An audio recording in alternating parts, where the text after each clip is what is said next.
বদলে গেছে। ভাগ্যের হাতে যারা পরাজিত, তাদের জীবনে সম্ভব আর অসম্ভব বলতে কিছু নেই। হ্যাঁ অনন্ত, মামা যে কোম্পানিতে চাকরি করত, সেখানে তার ভবিষ্যৎ তহবিলে কিছু টাকা জমা ছিল। দাদা টাকাটা পাওয়ার পর মামার জন্য কোম্পানির মালিকের সঙ্গে দিনের পর দিন দাদা দেখা করতে লাগলো। কিন্তু কোম্পানির মালিক দাদাকে টাকা না দিয়ে শুধু সময় দিতে লাগলো দিনের পর দিন। হঠাৎ একদিন উত্তেজিত হয়ে দাদা কোম্পানির মালিককে অপমান করে বসলো, আর সেই সুযোগে ওরা দাদাকে পুলিশের হাতে ধরিয়ে দিল। 6 মাসের জেল হলো দাদা। 6 মাস পর আমার দাদা যখন জেল থেকে বাইরে এলো, তখন তার সহজ সরল মনটা রেখে আসলো ওই জেলে।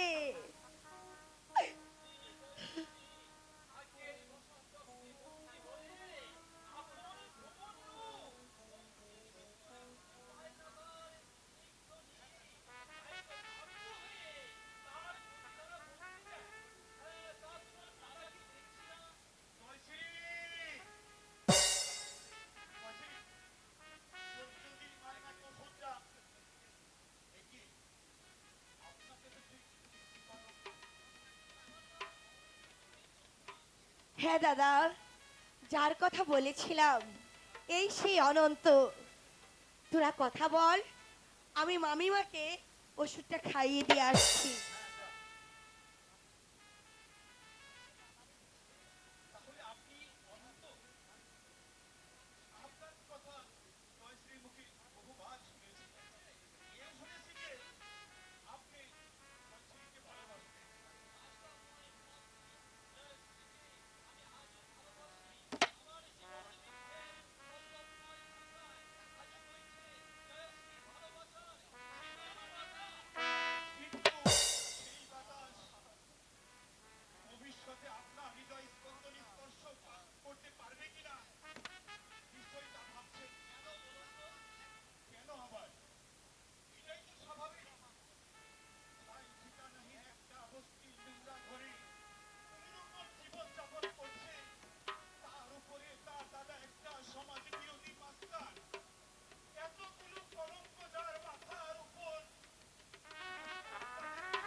হ্যালো,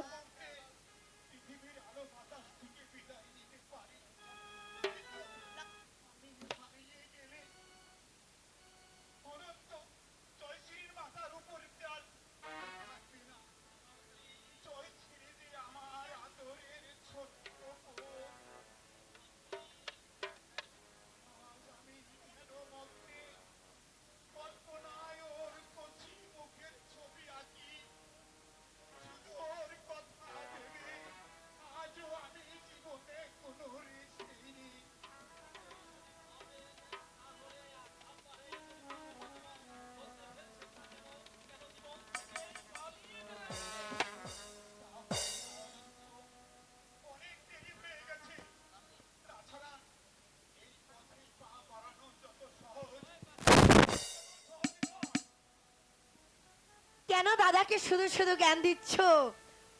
কতবার নিষেধ করেছি, কিছুতেই ও শুনবে না।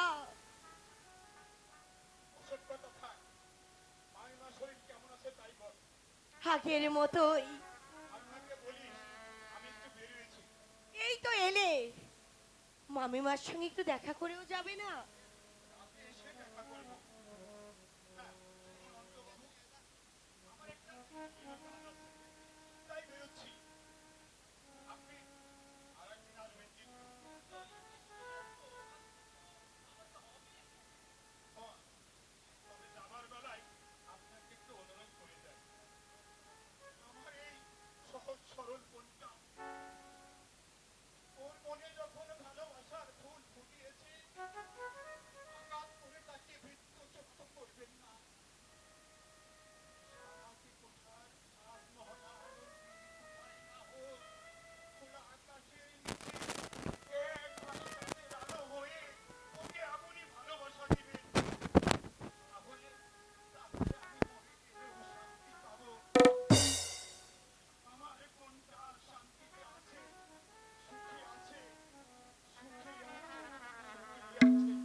দাদা বদলে গেলেও ওর মনটা আগের মতোই আছে। তাই তো আমার প্রতি ওর ভালোবাসা এতটুকু কমেনি। কিন্তু আজকে তোমাকে অনেক বেশি ভালোবাসি জয়া, তা কি তুমি বোঝো না? বুঝি অনন্ত, বুঝি, আমি সব বুঝি। আরে বুঝি বলেই আমার এই মন শুধু শুধু তোমার কথাই ভাবে। আর সেই ভাবনার সাথে আছে একটা বড় ভয়। ভয়? কিসের ভয় জয়শ্রী? তোমাকে তোমাকে হারানোর ভয়। না পাওয়ার বেদনার চেয়ে হারানোর ভয় যে অনেক বড়, অনেক বড়। মিথ্যেই তুমি ভাবছো জয়শ্রী। আমার মনের গভীরে এক নিষ্ঠ ভালোবাসা, সে তো তোমাকে ঘিরে। তুমি আজও আমায় চিনতে পারোনি জয়া।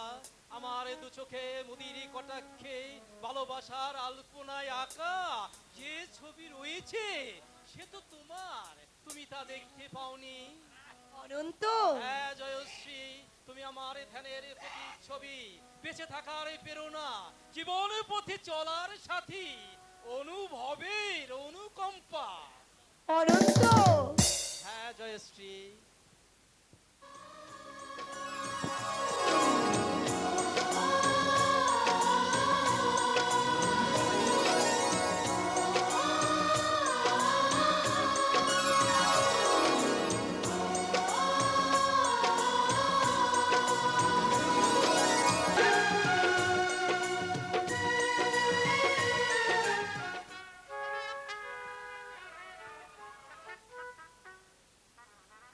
আজ আমি আসি জয়শ্রী, অনেক দেরি হয়ে গেছে। আবার কবে আসবে? হ্যাঁ জয়শ্রী, অচল অবরোধে আবদ্ধ পৃথিবী, মেঘলুকে উদাও পৃথিবী, শৃঙ্খমালার মহৎ মৌন ধ্যানে নিমগ্ন পৃথিবী, নীলাম্ব রসে অতন্দ্র তরঙ্গে কলমন্দ্রে মুখরা পৃথিবী। অন্নপূর্ণা তুমি যে সুন্দর, অন্ন রিক্তা তুমি যে ভীষণা। আজ আমি আসি জয়া। অনন্ত, হ্যাঁ জয়শ্রী, তোমার ভালোবাসা যখন আমায় হাত ছানিয়ে রাখবে, আরে তখনই বলকাহীন দুরন্ত অশ্বের মতো আমি তোমার কাছে আসবো জয়া। আজ আমি আসি। ভালো থেকো। তুমিও ভালো থেকো।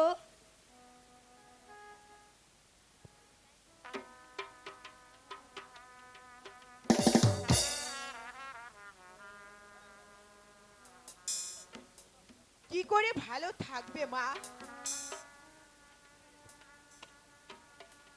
অদৃষ্ট যাকে পুরাচ্ছে সে কি আর ভালো থাকতে পারে? এ কি মাসিমা, আপনি, আপনাকে বড় ক্লান্ত দেখাচ্ছে। হ্যাঁ রে মা, হ্যালো হ্যালো। অর্জুন কি এসেছিল তোর এখানে? সেই কাল সকালে বেরিয়েছে, এখনো যে ফেরার নামটি নেই। কি বলছিস মা? হ্যাঁ, এখনো ফেরেনি। তুমি শুধু শুধুই চিন্তা করছো মাসিমা। চিন্তা কি আর সাধে করছি রে মা? পুলিশ ওকে ধরবার জন্য এসেছিল, তাই সাবধান করার জন্যই তোদের এখানে এসেছি। মায়ের মন তো সন্তানের চিন্তায় অস্থির থাকে। আমায় একটু জল প্রাণ করাবি মা?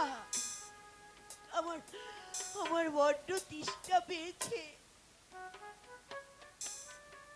তোমার চেষ্টা তো মিটবে প্রতিমা দেবী, কিন্তু আমার চেষ্টা মিটবে কি করে? আপনি বসুন মাসিমা, আমি এখনই জল নিয়ে আসছি। ঠাকুর মশাই, আপনি? তোমাকে দেখেই তো আমি চলে এলাম। হাজার হোক, তুমি তো ওই শুয়ারটার মা। ভগবান মিথ্যে না বলা, না এসে কি উপায় আছে? আমার হুজুরের সাথে বেঈমানি। কি হয়েছে ঠাকুর মশাই? কি হয়নি তাই বলো?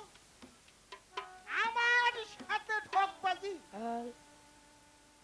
মামলা করব, আমি শুলে চড়াবো, আমি জেলের ভাত খাবে খায়ে। আমার নামও নীলাম্ব সাধু। আরে নীলাম করেই তবেই আমি ছাড়বো।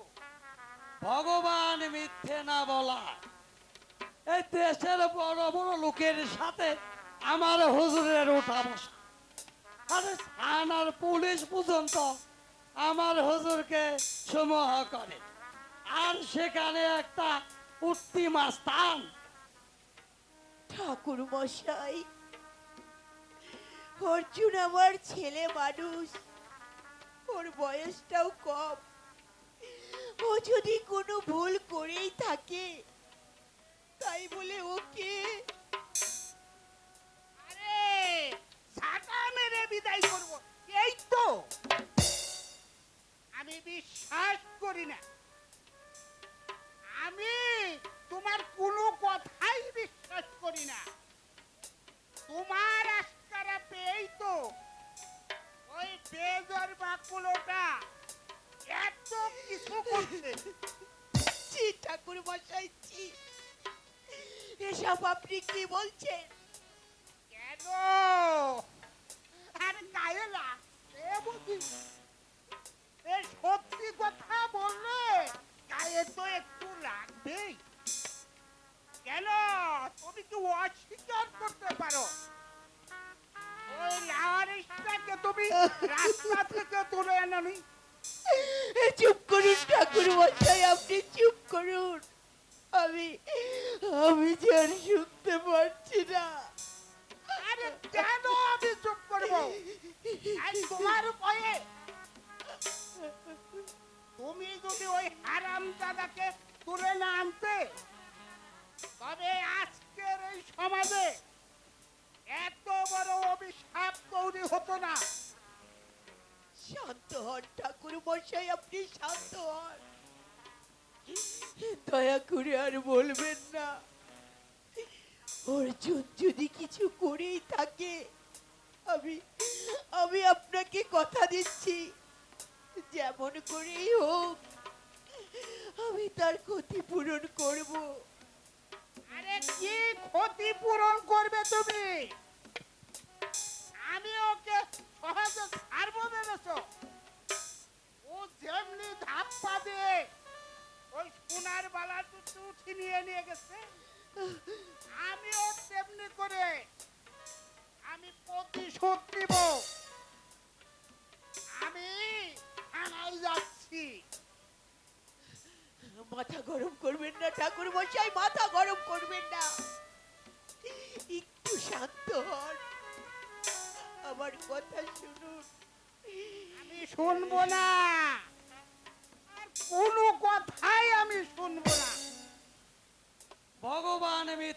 বলায় চলুন হুজুর, না কথা না বাড়িয়ে ওই হারাম দাদা আপনার কেরামতি দেখিয়েই দিই।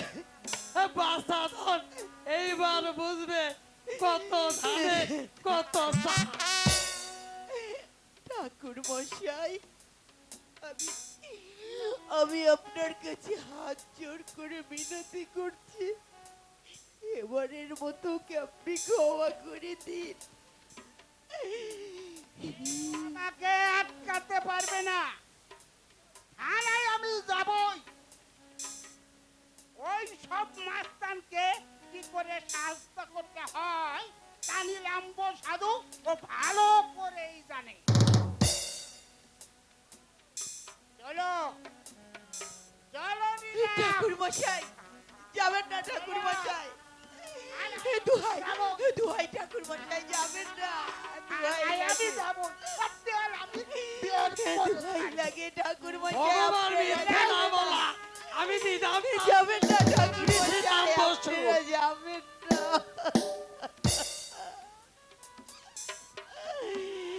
সবাই অবজ্ঞার ঘৃণা করে এই মায়ের কষ্ট কেউ বোঝে না। তুমি তুমিও কি তাই ঠাকুর? তাই যদি হয় তবে তবে যত বড় দুঃখই তুমি দাও, সর্বাংশ ধরিত্রীর মতো আমি আমি সব নীরবে সহ্য করে যাব। আমি আমি কোনো অভিযোগ করব না, আমি কোনো অভিযোগ করব না। জল এনেছি মাসিমা। আর জল লাগবে না রে মা, দু চোখ বেয়ে অনেক জল গড়িয়ে পড়লো, এতে এতে আমার তৃষ্ণা মিটে গেছে রে মা। মাসিমা, হ্যাঁ রে মা, হ্যাঁ, শুধু অর্জুনের সাথে দেখা হলে তাকে বলিস, আর আর কত কষ্ট দেবে আমায়।